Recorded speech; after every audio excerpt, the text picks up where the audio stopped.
Assalamualaikum, jumpa lagi di Tejo Daily. Biasanya kita mengenal distro untuk pentest yaitu Backtrack, Pexbox, Kali Linux, Black as Linux, atau Parrot OS. Nah, kali ini kita akan membahas NetHydra, salah satu distro Linux untuk pentest dari Indonesia. Bagaimana keseruannya? Yuk kita simak hanya di Tejo Daily.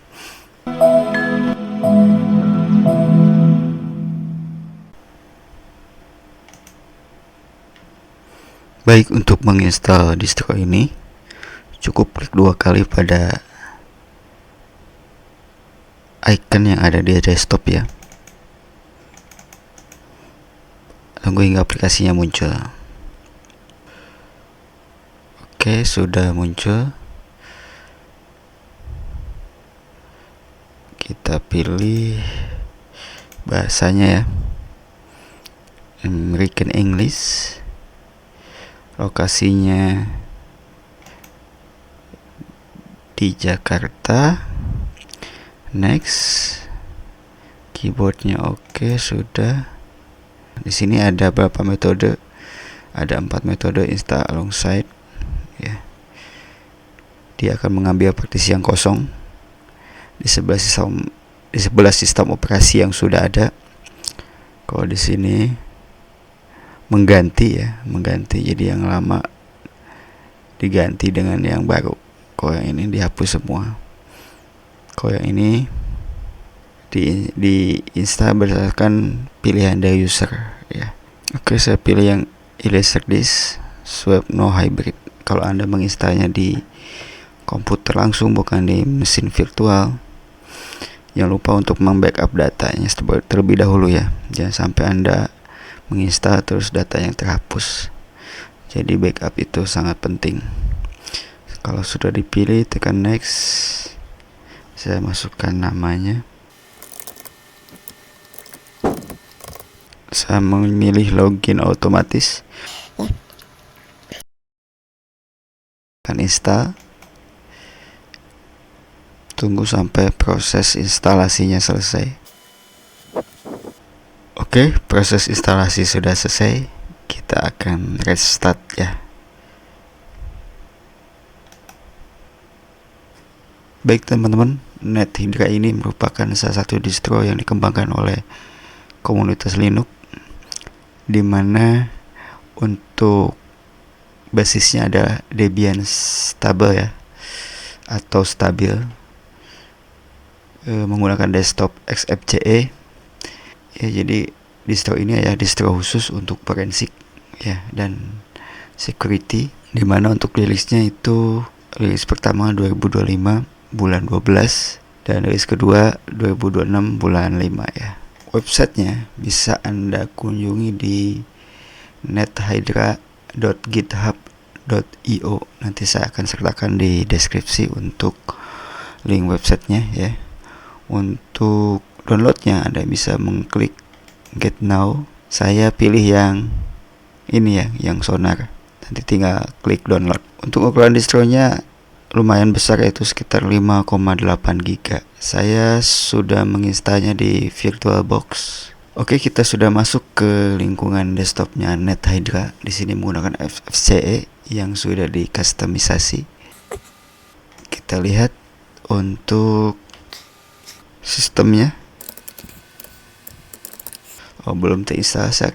Kita akan coba install dulu Passpadnya ya.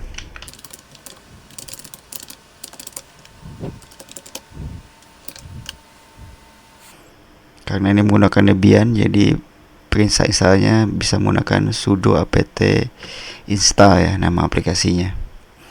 Oke, udah selesai. Coba kita akan munculkan.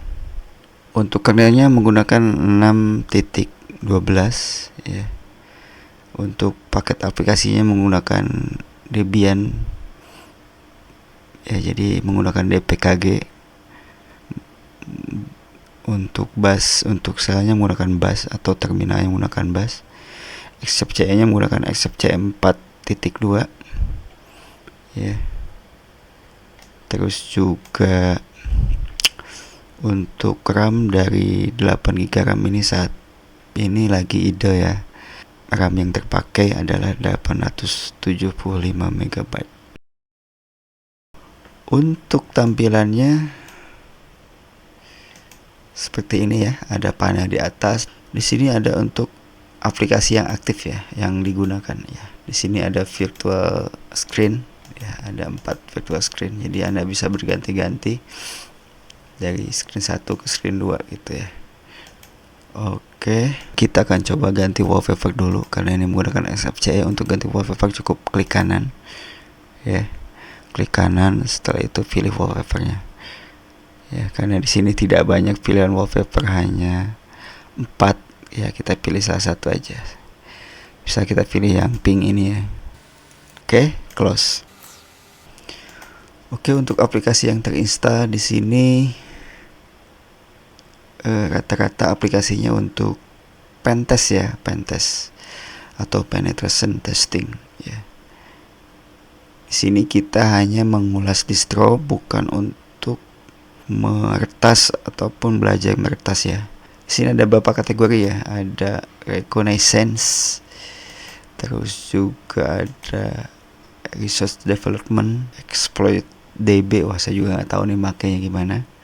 Ada initial access, ada execution, ada privilege escalation, ada evasion, ada apa lagi? Lateral movement ya, ada collection. Di sini banyak ya aplikasi yang sudah terinstall ya. Oke, ada untuk forensik juga. Jadi di sini aplikasinya adalah aplikasi untuk pentest ya. Jadi Anda jangan berharap ditemukan aplikasi biasa digunakan. Distro ini tidak direkomendasikan untuk daily driver, kecuali kalau Anda bergerak di bidang usaha untuk keamanan ya, keamanan atau pekerjaan Anda sebagai cyber security. Mungkin ini salah satu distro yang bisa jadi rekomendasi ya, distro lokal hasil karya anak bangsa seperti itu ya. Oke, sebenarnya bisa ditambahkan sih aplikasinya, cuman karena ini distro khusus ya, alangkah baiknya digunakan untuk hal-hal yang khusus seperti itu. Jadi kalau untuk harian ya saya sarankan distro-distro yang memang umum dipakai untuk user biasa seperti kita. Oke, saya akan mencoba Nmap ya, salah satu aplikasi yang memang dulu pernah digunakan di film The Matrix kalau Anda masih ingat ya. Saya akan mencoba menyeken ya, atau memeriksa mana saja yang terbuka ataupun tertutup pada sebuah web ya. Ini web yang saya kembangkan ya. Ini adalah Al-Quran digital. Linknya adalah quran.yuzam.my.id. Oke, saya akan ketikkan quran.yuzam.my.id. Oke, di sini port yang terbukanya banyak ya. Tapi saya gak tahu nih portnya port apa aja ya. Ada kode-kodenya karena saya bukan anak jaringan. Oke, seperti itu ya. Jadi hasil skanannya untuk website saya ini IP-nya 172.67.17.8 ya. Di sini banyak banget port yang kebuka. Saya juga baru tahu seperti itu. Tapi ya kurang lebih seperti itulah penggunaannya ya. Karena saya bukan ahli di bidang ini. Jadi kesimpulannya ya, distro ini sangat ringan ya, karena menggunakan desktop XFCE, juga sudah dikustomisasi. Walaupun ini distro untuk pentest, tapi dari segi tampilan saya rasa sudah sangat bagus ya.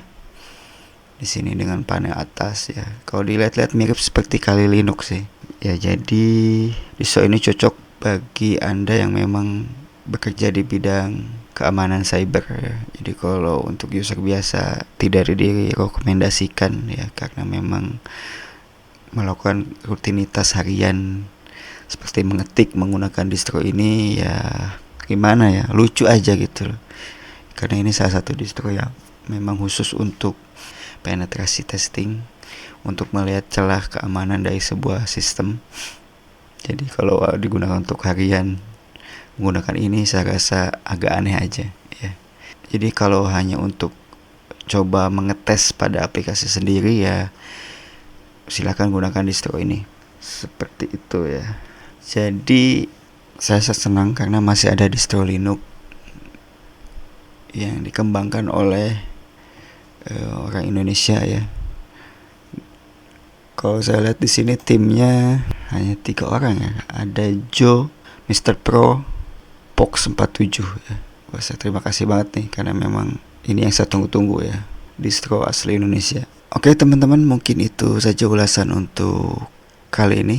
Jika Anda mau menyukai distro ini dan ingin mencobanya, jangan lupa ceritakan pengalaman kalian di kolom komentar. Terima kasih sudah menonton. Wassalamualaikum warahmatullahi wabarakatuh.